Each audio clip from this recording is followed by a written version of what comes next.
everybody, and welcome to my informative speech. My name is Sean Turner, and today I will be telling y'all about the history and origins of basketball, the global influence of basketball, and the schematics and rules of basketball. Basketball was invented in 1891 by Dr. James Naismith at the YMCA. He created it as an indoor sport for his students so that they didn't have to go outside in the cold weather. And so they could play a sport that was less physically taxing and didn't rely strictly off of brute force and strength. What Mr. Naismith did was he went and got a 10-foot pole and he had a basketball peach crate. So he put the peach crate on the pole and he went to find a ball to use, and he landed upon a soccer ball. And so he told his students to put the ball in the other team's peach basket, and they ran back and forth. There were simple rules such as there was no running with the ball and no kicking the ball. It was strictly passing with one or two hands. So one of the students once told them that they should call it basketball, and then he adapted the name. So that's how we know what basketball is today. The first professional public game by any gender, male or female, was in 1892, and the first women's only basketball game was at Smith College in 1893. Now, the rules of basketball are quite simple. The court is played on a long 94-foot wooden court with out-of-bounds lines surrounding it. It's like a big rectangle with out-of-bounds lines, with usually a different color than the actual court itself. You have half court, where that court is divided into two halves, which each has a 3-point line, a free throw line, and a painted area underneath the basket. Also, the paint has little tick marks on the outside where people stand for free throws if you're not shooting the free throws.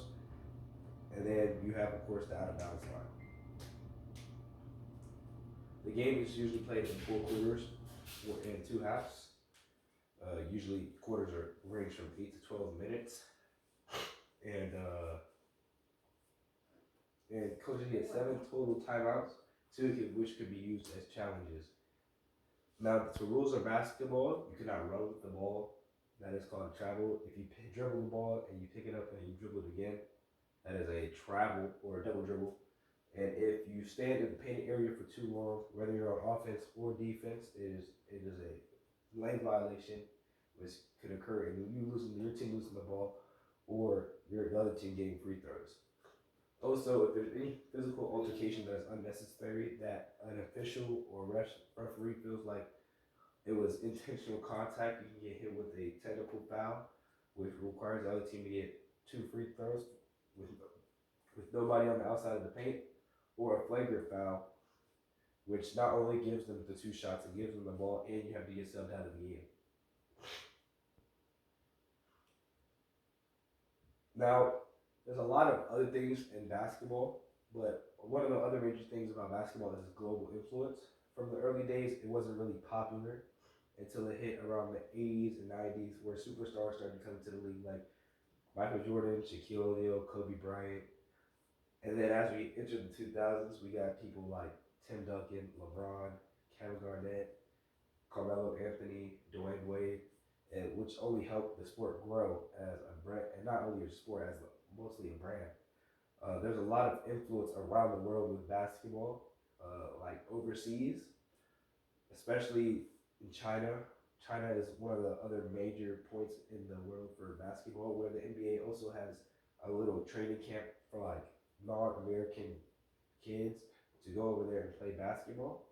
They also have the Olympics, which is every 4 years there's the Olympics, and they always have the basketball event, which also helps the sport grow even more, because a lot of people like to watch the Olympics. And if they see it on the Olympics, they might be like, hey, I want to try that too.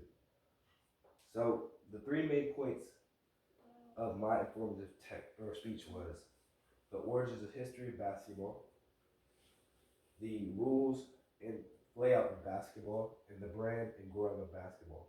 Thank you for your time.